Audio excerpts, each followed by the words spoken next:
అయ్యో యాడ్కాయ కూడా అయిపోయిందిగా. సర్లే మన్నితాను వెళ్ళి తెమ్మను. మన్నితా యాడ్కాయ కూడా అయిపోయింది. ఇప్పుడు షాప్స్ అయినా క్లోజ్ చేసి ఉంటాయి కదా, ఎదురింటి వాళ్ళ దగ్గరికి వెళ్ళి అడిగి కొంచెం తీసుకురా. సరే.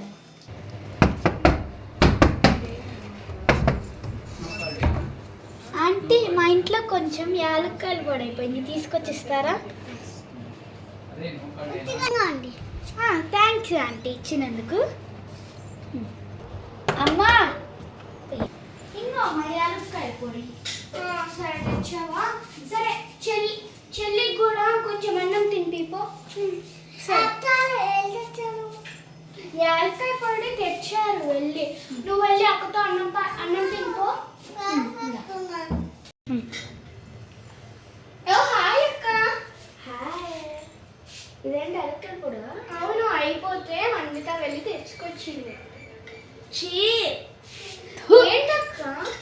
బాగా వెయ్య మాకు. ఎట్లుందంటే సరే అక్క, ఇంకో కూరలోకి వేస్తాను. చిన్న పాయిజన్. స్టార్ట్. ఇది అసలు ఎక్కడ నుంచి తెచ్చావు? ఎదురింట్లో నుంచి. అదేంటి ఎదురింట్లో ఎవరు లేరు కదా? అదేంటి మన్వితో తీసుకొచ్చింది. ఒకసారి మన్వితని అడుగుదాం.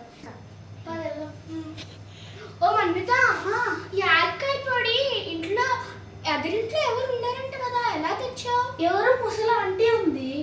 ఆంటీయా? పాపం ముసలి బయటికి రాదనుకుంటలే, వదిలేసాయి. నాకు తెలుసు కొత్తగా వచ్చారు. సరే ఆఫ్ చేసి